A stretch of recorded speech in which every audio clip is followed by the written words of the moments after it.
अस्सलाम वालेकुम। लाले साह चढ़िया हुआ बड़ा पहाड़ी उच्ची चढ़ के आया। देखो गांव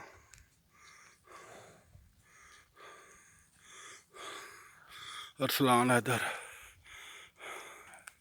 हेले भी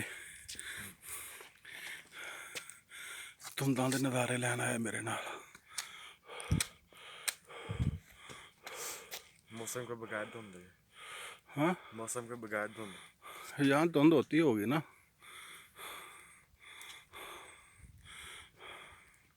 वाह माशाल्लाह मोटी गांव है।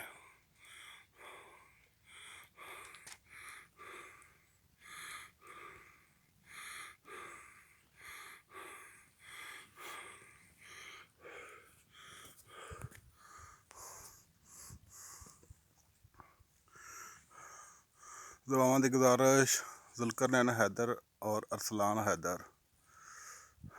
ओके अल्लाह हाफिज़। दुआवां की गुजारिश।